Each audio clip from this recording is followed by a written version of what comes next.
episode from 17 once again, introducing you to my Asura's Wrath hard difficulty video walkthrough. This is episode 10, this is Words of Wisdom, and this... Anybody who's an anime fan will completely understand this moment. Anybody who's not will probably find this to be extremely childish / misogynistic / redundant. Or, you know, you're probably knocking one out. But I don't really know the point to this part aside from to have some blatant, like, I think it's ecchi they call it, or I can't remember the pronunciation, but it's basically the more fanboy or fan service area of anime into the thing, and this enables you to stare at two really well endowed ladies' glistening chests. And you're not supposed to do it, obviously, because she covers herself up and you lose out on an achievement, but you know, why not? Azura's had a pretty rough time. Let's let him ogle some attractive ladies for some time while he takes a couple of shots of sake. And you can look for some peeping toms on this area and get another achievement, but you know, this is all business, this, folks. And this is all a precursor to the fight we're going to be having against the Master, as I miss my burst meter right there. Which is appropriate for that situation. Asura was so worked up he was ready to burst, but this is a reverie, a flashback, and you're fighting some of the standard Goma, the gorilla ones, the Donkey Kong Goma. They can do damage, they can hurt you, as anything can on this game, and you'll notice when a lot of them attack me that it's not giving me the prompt to do the counter, which is another reason I don't like the system that is in place. Right there I just dodged instead of doing it. And all you need to do is beat up this first bunch of guys, and there's going to be a nice little vignette of a cutscene showing you, ooh, there is a crazy walkway over there.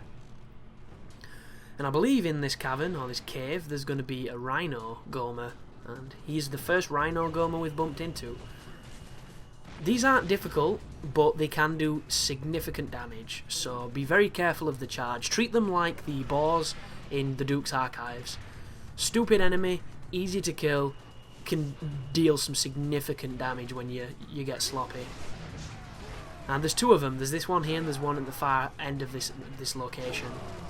And I believe there's another turtle fight with these rhinos thrown in, so get quite comfortable fighting these rhinos.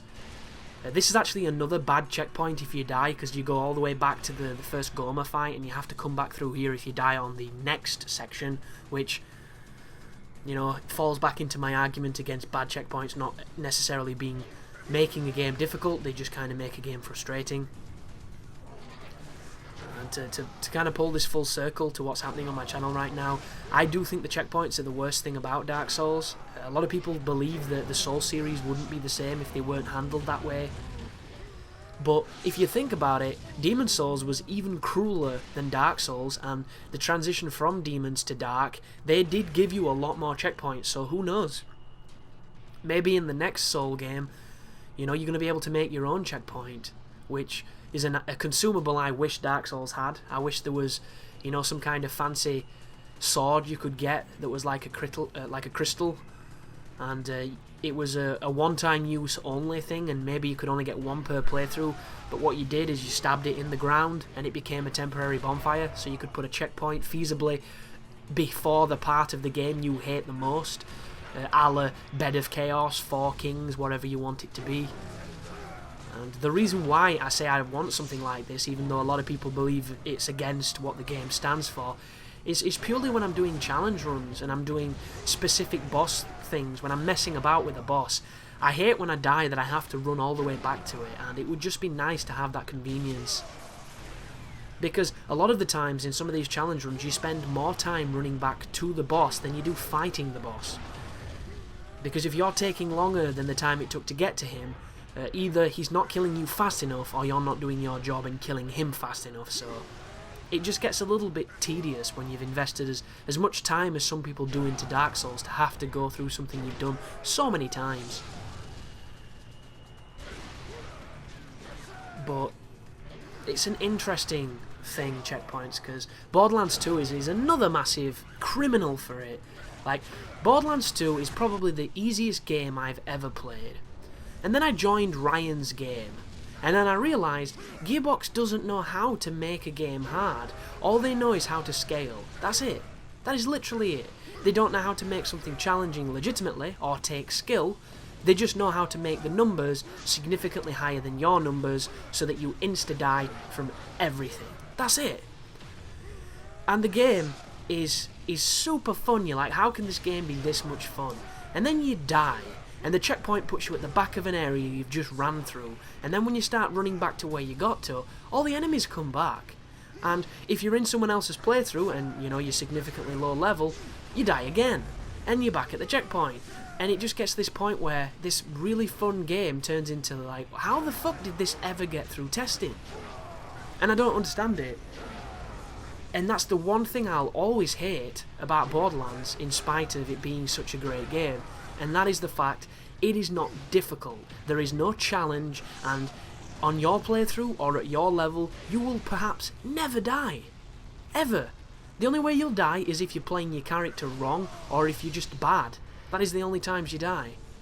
Every other situation you're fine, and then you'll hit a certain new area where everybody's a couple levels higher than you, and regardless of how good you are, you cannot kill them, and they can kill you.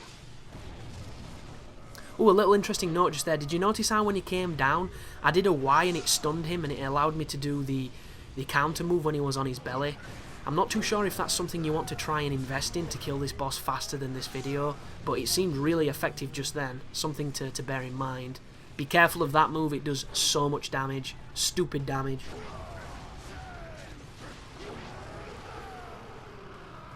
But as bad as I say the checkpoints are, there are certain areas I think that the checkpoints really make the game that little bit more difficult and actually make some fights interesting, because I beat Terramorphous last night with a couple of the boys from the Time Cop crew, and two of them, Ryan and a guy called Lou, who I don't think you know of, they were both level 50. Me and Lummy were level 40, so we were practically useless. Completely useless. We were like fleas in this fight. The only purpose we saw in the entire event was literally to pull aggro from Terramorphous to keep people alive, or to be a glorified respawn, you know, like reinforcer. And if anybody's fought him, when you die or he knocks you off, and he knocks you off a lot because that is the worst part of the fight, you have to go either on this really slow elevator that's quick when you're on it, but super slow when you wait for it to recharge, or run all the way around this cliff to get back to Terramorphous, and it takes about a minute to get back to him. And there's a bunch of really tense moments where all your team's bleeding out and you're making this suicide dash to get back into the arena so it doesn't reset the boss's life. And those moments are actually pretty cool. But that fucking boss, my god, do not take on Terramorphous unless you're level 50, because you can't hurt it. You can't hurt it. You don't even feel like you're doing anything. And that being said, it doesn't really matter as far as how high you are, because he kills you in 2 hits anyway. Like, I had about 12,000 shield and 8,000 life. Ryan had, I think, 30,000 of shield and maybe 10,000 life, and we both took the same amount of damage.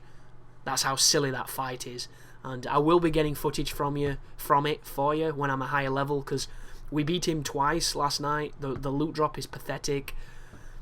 But then again, the loot on that game, I'm sorry, but fuck me, it's so bad compared to Borderlands 1.